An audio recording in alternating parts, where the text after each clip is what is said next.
সামনে বাংলাদেশ বনাম পাকিস্তান সিরিজ, যে সিরিজ নিয়ে এখনো রয়েছে ধোঁয়াশা। তবে সবকিছু পেছনে ফেলে বাংলাদেশ দল উড়াল দিয়েছে আজ আরব আমিরাতের উদ্দেশ্যে। তাদের সাথে 2 ম্যাচের টি-20 সিরিজ খেলার উদ্দেশ্যেই সকালে দেশ ছেড়েছে টিম টাইগার। আরব আমিরাতের সাথে খেললেও উদ্দেশ্য পাকিস্তান সিরিজ, কিন্তু এই দলের হয়ে হয়তো মুস্তাফিজ আর যাবে না। অপেক্ষায় রইবে এনওসি পাওয়ার, কারণ আজ দিল্লির অফিসিয়াল ফেসবুক পেজ থেকে মুস্তাফিজের আইপিএলে দিল্লি ক্যাপিটালসের হয়ে খেলার কথা রয়েছে। এমনটাই আজ নিশ্চিত করেছে দিল্লি ক্যাপিটালস। তবে মুস্তাফিজ কি যাবে আইপিএলে?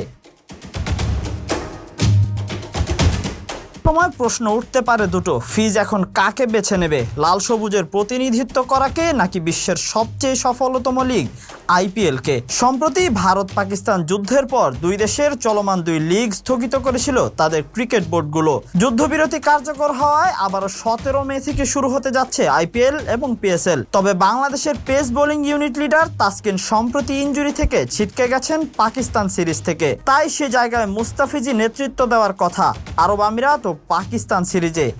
এখন তবে কোন পথ বেছে নেবে মুস্তাফিজ, বাংলাদেশ নাকি আইপিএল? পাবেন তো এনওসি, সেটাই এখন দেখার অপেক্ষা। Tahsin Ahmed, BD archive.